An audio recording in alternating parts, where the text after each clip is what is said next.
Muy bien. Buenas tardes, gracias por esperar. Es la última exposición. Quiero, en principio, agradecer al Senado de la Nación por permitirme expresar mi posición desde la perspectiva de la defensa del derecho a la vida y del derecho a nacer.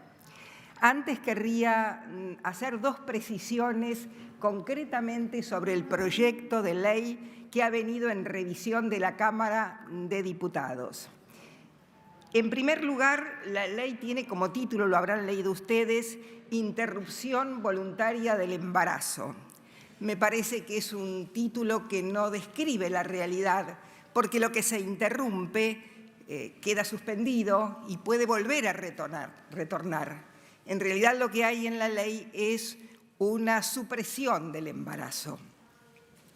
La ley tampoco es una ley de despenalización o descriminalización de los abortos, sino que es una ley que establece un derecho subjetivo de la mujer hasta las 14 semanas de producido el proceso de embarazo para provocarlo libremente a petición y además con un deber consecuente del Estado de proveerlo, del Estado, de las organizaciones de servicios sociales y de las empresas de medicina prepaga. Yo creo que esto lo tenemos que tener en cuenta porque algunas de las preguntas que hicieron me parece que van en la línea de qué es lo que tenemos como proyecto en revisión del Senado.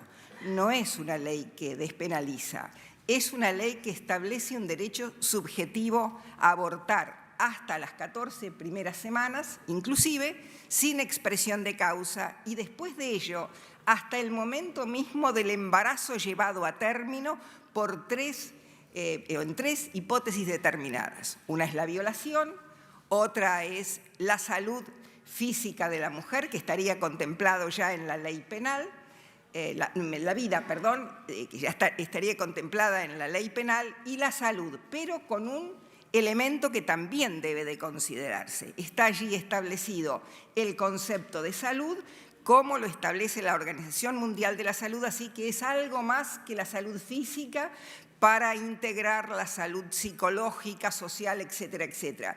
Como ustedes comprenderán, el concepto es amplísimo, por lo tanto, después de la 14 semana hasta el embarazo a término, en que un niño puede nacer, podría provocarse el aborto si se invoca esta causal. La tercera es menos dramática que estas porque es la situación en que el feto no puede permanecer, no es viable fuera del útero materno. Esta es la primera aclaración que quiero hacer.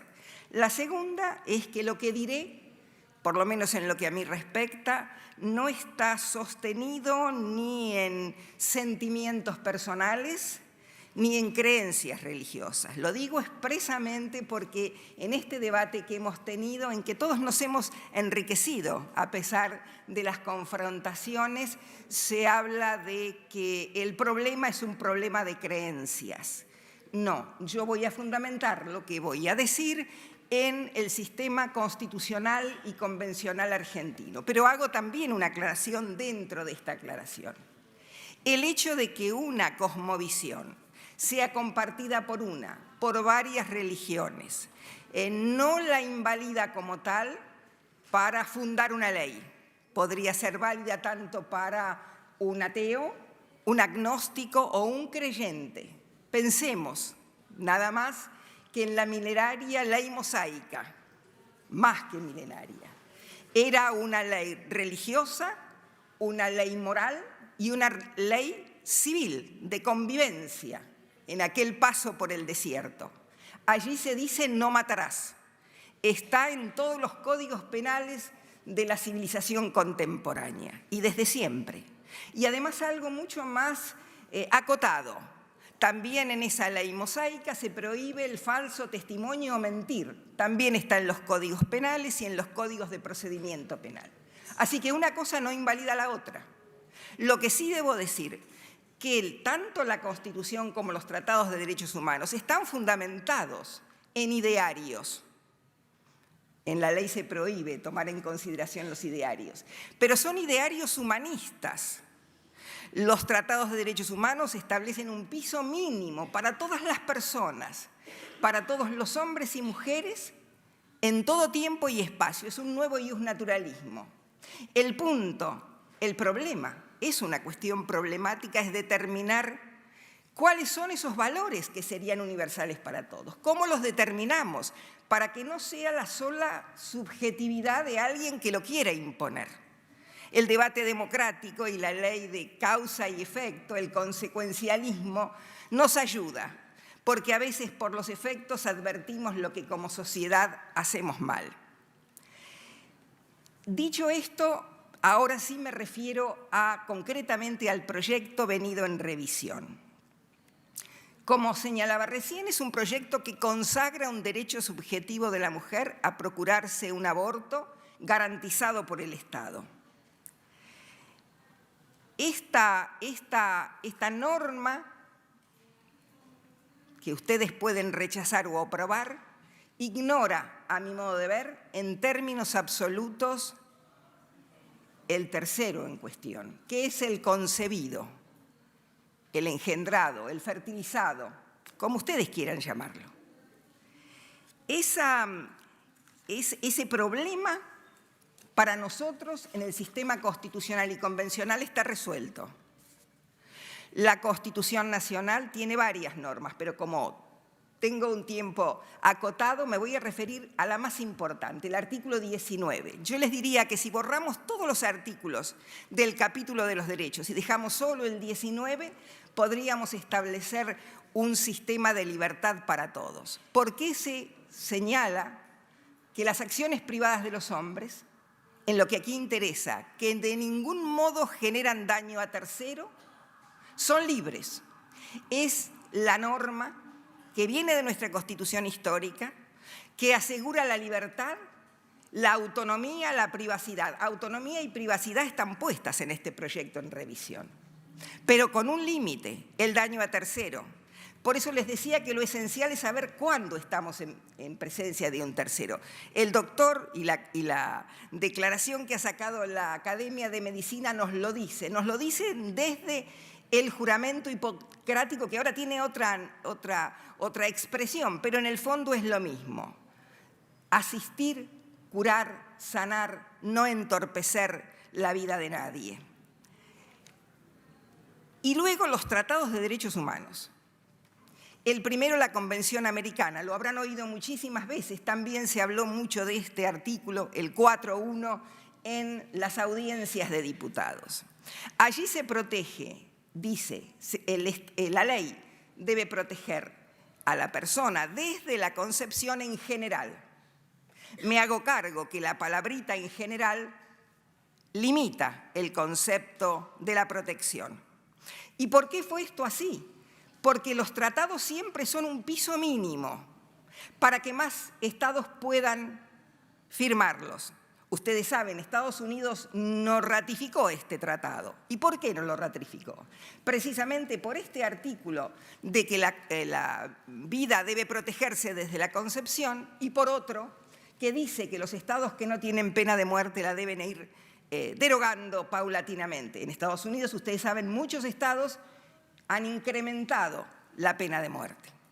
Pero además en la Convención Americana hay otro artículo, otro inciso, en el artículo 4, el 5, que dice que no puede aplicarse la pena de muerte a la mujer en estado de gravidez. Yo me pregunto, si solamente estuviéramos frente a un montoncito de células, como se ha dicho, ¿la Convención Americana hubiera protegido a la mujer en estado de gravidez de esta pena cruel e inhumana que de todas maneras mantienen?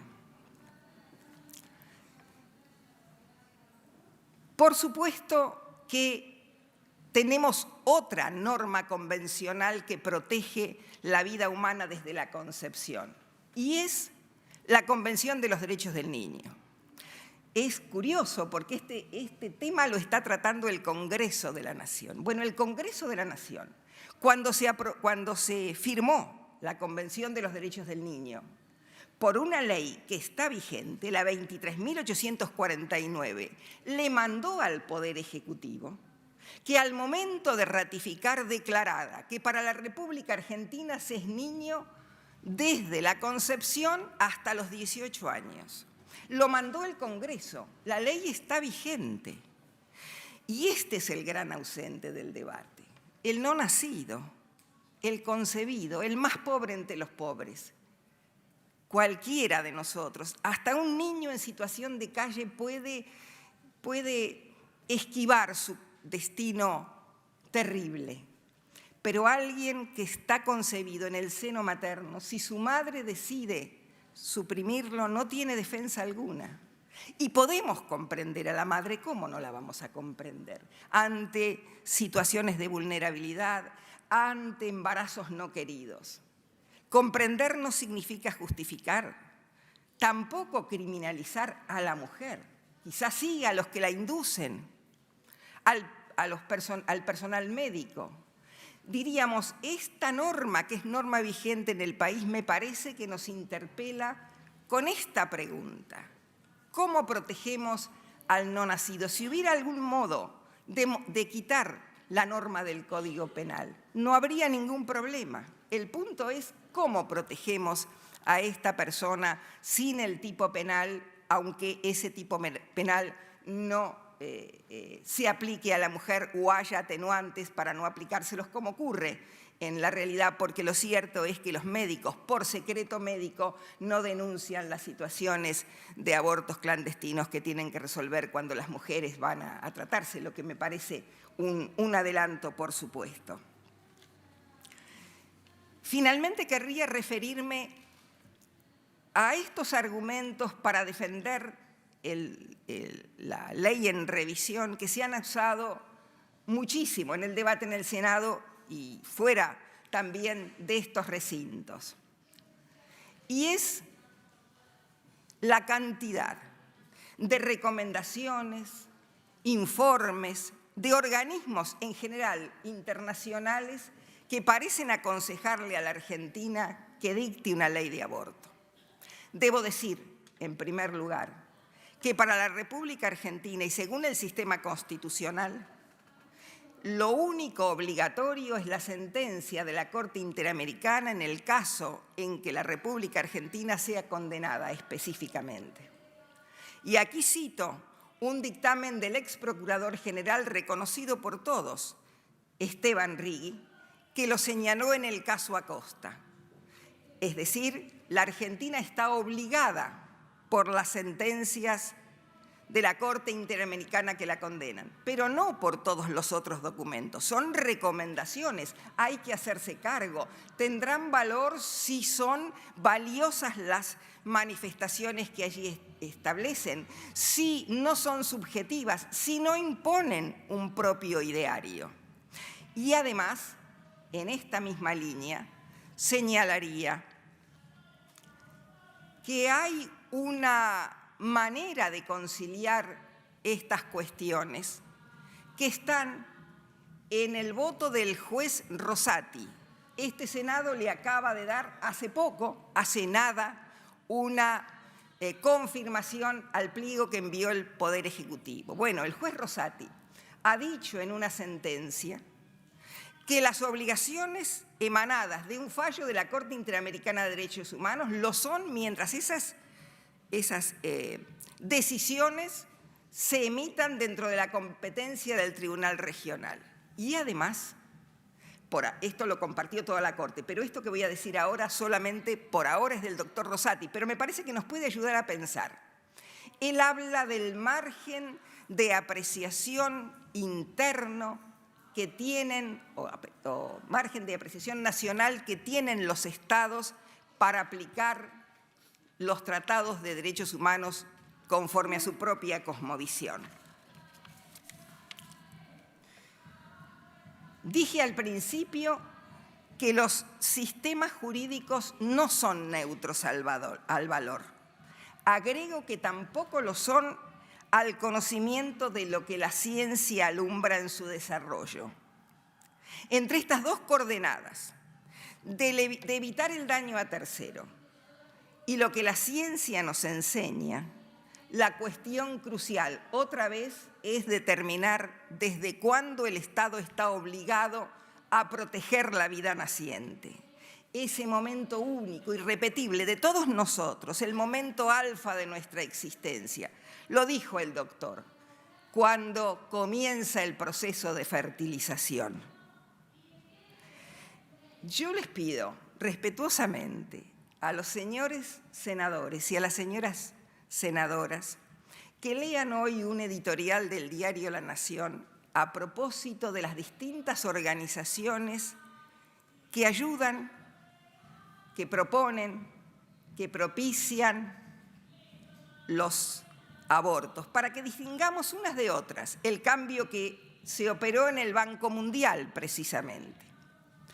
Porque según cómo está esta ley, con este aborto consagrado a demanda como derecho subjetivo, con la protección, con la prohibición de la objeción de conciencia y desde luego de la libertad médica, hay al mismo tiempo una violación de la libertad de la mujer vulnerable, porque se han creado consejerías para asistir antes y después de la práctica.